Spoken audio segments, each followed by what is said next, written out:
All right, I'm gonna take Derek's arm. He's gonna lay on his back.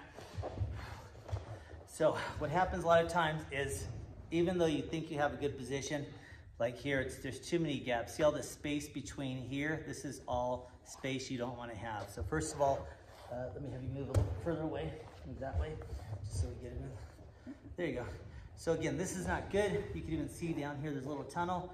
All that gap is not good. So I take that leg that's by his neck, and I want to pull it in. So you pretty much have your glutes right against his face primarily. Second thing you want to do, go ahead and give me just one arm right now. You want to have your knees to clench in nice and tight. So without using the other hand, try to pull this hand in, Derek.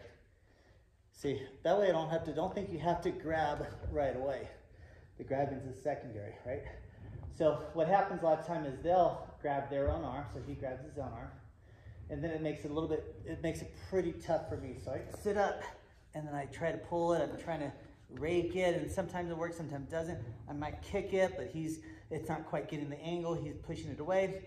So since I have the knees tight and I have this pretty tight, the leg that's by the head is gonna extend out like that, and then that gets him here. So what I'm trying to do is, without messing Derek up too much, I'm trying to extend it down either into the neck, into the jaw, or into that nose, just for a split second, so his distraction goes up by his face, and then his two arms holding aren't paying attention.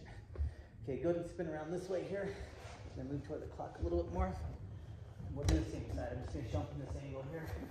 So I've got the arm.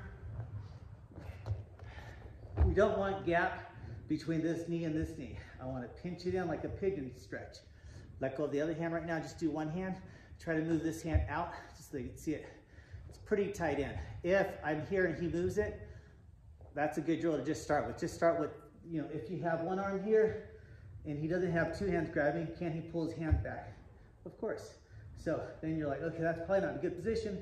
Now he tries to pull it back and it gets stopped at the knee, and you're like, okay, that's probably a better position to squeeze with those inner thighs.